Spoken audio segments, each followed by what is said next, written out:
माझा परिचय करून देतो. माझं नाव शंकेश वाघ, मी नवी मुंबईतनं आहे आणि ह्या बिझनेसमध्ये मी सुद्धा तुमच्यासारखाच, मला सुद्धा कोणीतरी बोलवलं.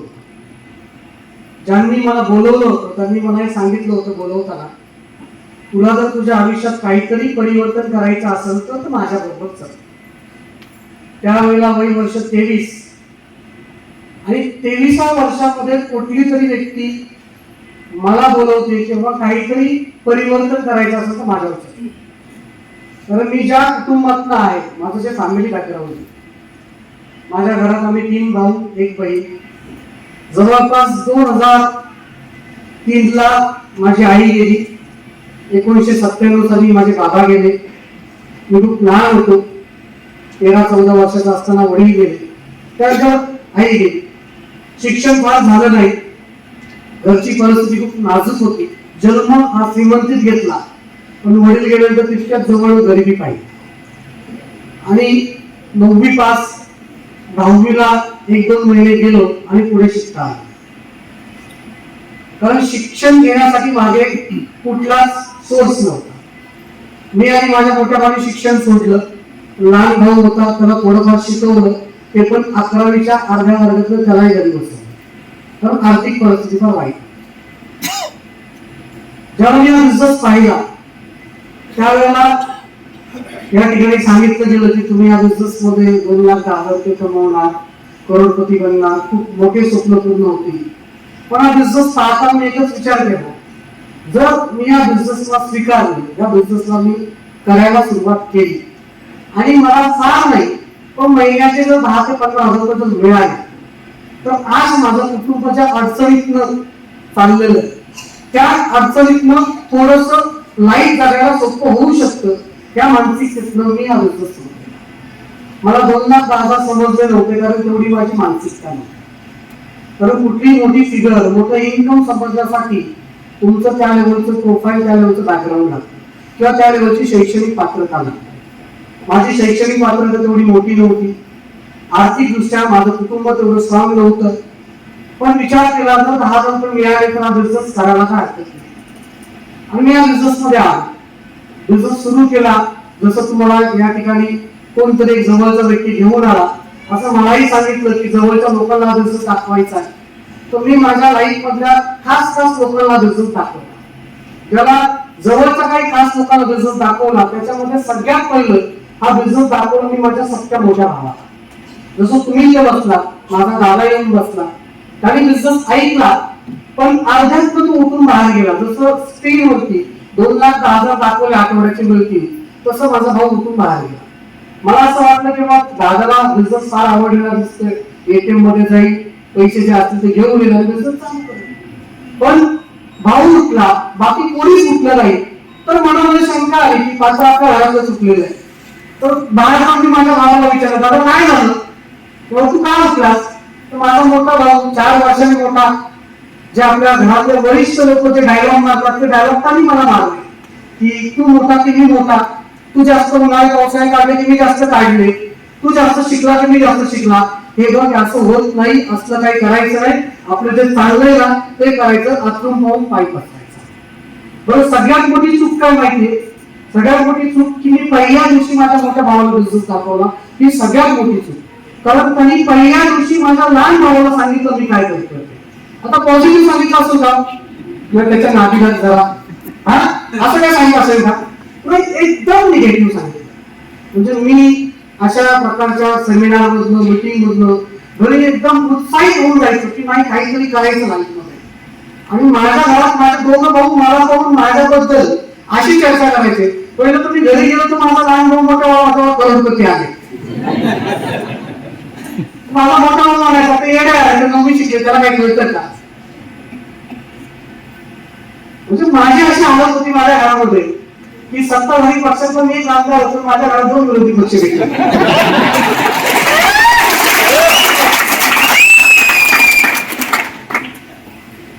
म्हणजे मी घरात गेलो तर निगेटिव्हिटी चालू. बरं, गंमत अशी लग्न सीझनला समजा एखाद्या पाहुण्याचं लग्न आहे तर कोणाच्या घरी आम्ही फंक्शनला गेलो तर माझे 2 भाऊ मला घरामध्ये जाऊन सांगायचे तुझं तसं काय तिकडे सांगू नको. आणि जर एखादा व्यक्ती एखादा पाहुणा जर 10 मिनिटापेक्षा जास्त माझ्याजवळ बसला तर माझ्या मग मला माझे करून आपल्याला घरी जायचं. माझा मोठा भाऊ मिळाला बिझनेस मध्ये, लहान भाऊ बिझनेस मध्ये आला, तर मी माझ्या आत्याच्या मुलाला फोन केला, अरे मुलं दादा खूप जबरदस्त धंदा आणलाय. मला म्हणा कालच तुझ्या दादाचा फोन आला, फोन आला सांग दादाने फोन केला. अशा 2-4 पाहुण्यांना मी फोन केले. 2-4 पाहुण्यांना फोन केला, त्यांनी सांगितलं तुझ्या भावाने सांगितलं बाबा आम्हाला काय. म्हणलं आपली मंडळी इथपर्यंत पोहोचली काय हरकत नाही. बघा एक तुम्हाला गोष्ट सांगतो, जेव्हा तुम्ही आयुष्यामध्ये काहीतरी वेगळं करण्याचा निर्णय घेता, विरोध पहिला तुम्हाला तुमच्या घरात होतो.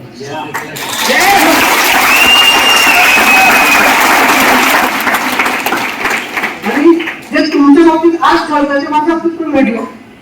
मला लोकांनी खूप पुसपुसलो आपण त्या बिझनेस मध्ये. सुरुवातीला जेव्हा मी बिझनेस सुरू केला त्यावेळेला आपली परिस्थिती इतकी स्ट्रॉंग नव्हती. आपलं शिक्षण पाहून, आपलं वय पाहून लोक टच ठेवत नव्हते. पण काही लोक या बिझनेस मध्ये माझ्यासोबत आले आणि माझा बिझनेस सुरू झाला. आज भारतातल्या जवळपास प्रत्येक राज्यामध्ये माझी टीम आहे आणि खूप बळा वाटता बिझनेस करताना. आज ग्लोबल टीम कोऑर्डिनेटरच्या पोझिशनला आहे. 2 आयडी ITC आहेत, 4 आयडी म्हणजे RTC आहेत, चिल्लर आयडी खूप सारे, आणि खूप बरं वाटतं बिझनेस करताना. गेल्या 1 वर्षामध्ये माझ्या कुटुंबामध्ये या बिझनेस मध्ये जवळपास 3 करोड रुपये आहे.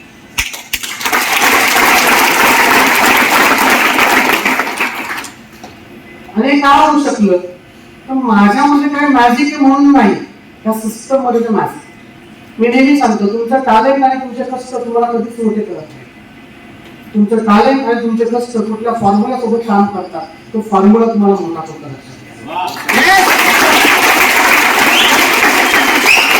आपण गेल्या 8 दिवसापासून ना टीव्हीवरची न्यूज पाहतो. माहिती आहे तुम्हाला काय न्यूज?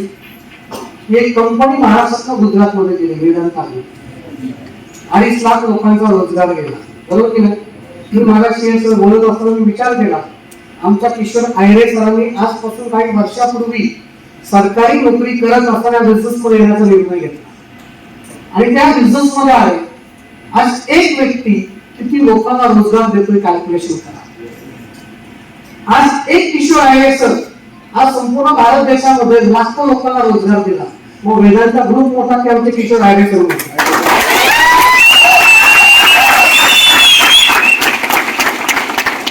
वैयक्तिक माझ्याबद्दल तुम्हाला सांगतो, माझं शिक्षण 9वी आहे.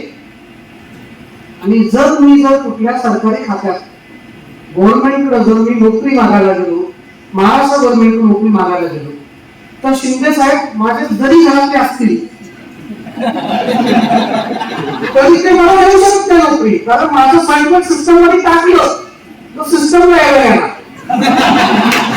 साहेबांना मला नोकरी द्यायची आहे, पण प्रॉब्लेम कसा देणार? सिस्टमला यायला देणार. समजा मोदी साहेब माझ्याकडे लांबचे नातेवाईक आहेत समजा, आणि त्यांच्याकडे PM भारत के पहिले नागरिक हो, आज मेरे को जॉब दो. ते भावनिक मला म्हणते की तुला मी नोकरी देतो, पण त्यांनी केंद्र सरकारच्या सिस्टम मध्ये जर माझं सर्टिफिकेट टाकलं तिथे येणार नाही. मला लक्षात घ्या. म्हणजे काय माहिती की मला सरकारकडे माझ्यासाठी कुठली प्रोव्हिजन नाहीये जॉब देण्यासाठी, कारण सिस्टम मध्ये ते बसत नाही. म्हणजे सिस्टम मध्ये जर ते बसत नाही तर सिस्टम साठी ती जणू बेकार, आणि बेकार मध्ये बेकार वाढला तर सिस्टमची लायबिलिटी वाढली. आजपासून 23 वर्षापूर्वी मी माझ्या देशासाठी एक लायबिलिटी होतो, पण डायरेक्ट सेलिंग इंडस्ट्रीमध्ये आलो, मला रोजगार मिळाला. आणि फक्त रोजगार नाही मिळाला मला एकट्याला, तर अनेक लोकांना मी रोजगार देऊ शकलो आणि अनेक लोकांना त्यांच्या स्वप्नांचं काही जगण्यासाठी एक संधी निर्माण करून देऊ शकलो. याच्या सोबत जो व्यक्ती सिस्टम साठी लायबिलिटी होता, आज तो व्यक्ती सिस्टम साठी ऍसेट झाला. तिथं येणारं उत्पन्न जे हे प्रत्येक येणारं इन्कम वाईट आहे. आणि जर मी कॅल्क्युलेट केला माझा TDS आणि माझा GST, तर साधारणतः गेल्या वर्षी या फायनान्शियल इयर जे संपलं तर एक 55 ते 60 लाख रुपये मी फक्त TDS आणि GST हा दोन्ही टॅक्स माझ्या देशाला दिलेला आहे. मला अभिमान आहे की मी माझ्या देशाला या सिस्टमला आर्थिक दृष्ट्या स्ट्रॉंग करण्यासाठी मदत करतोय. कुठलाही लपवा छपीचा बिझनेस नाही, खूप मस्त बिझनेस. मी गेल्या महिन्यामध्ये पुण्यात होतो. औंधमध्ये फॅमिली माझ्याकडे बिझनेस मध्ये जॉईन झाली आणि त्यांचे नातेवाईक का बिझनेसला करायचं, त्या बिझनेसला करत असं मी नेहमी सांगतो, ब्लेसिंग विथ प्रॉफिट. फक्त प्रॉफिट नाही तर ब्लेसिंगचा बिझनेस.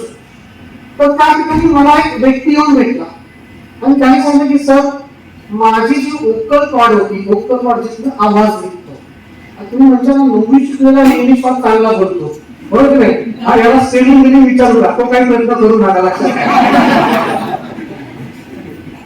कारण काय असतं बघा, या बिझनेस मध्ये ना सगळ्या प्रकारचे लोक आहेत. शिक्षित लोक आहेत, माझ्यासाठी कमी शिकलेले लोक आहेत. तर संगतीचा परिणाम होतो. आता ह्या काहींनी सांगितलं इंजिनियर आहे, दोनदा त्यांच्याशी भेटलो, बोललो, तर त्यांच्याकडून 4 शब्द ऐकायला कामावरती पडतात ते मी ऐकायचे, इथं स्टोअर करून ठेवायचे आणि परफेक्ट पुढे सोडून द्यायची.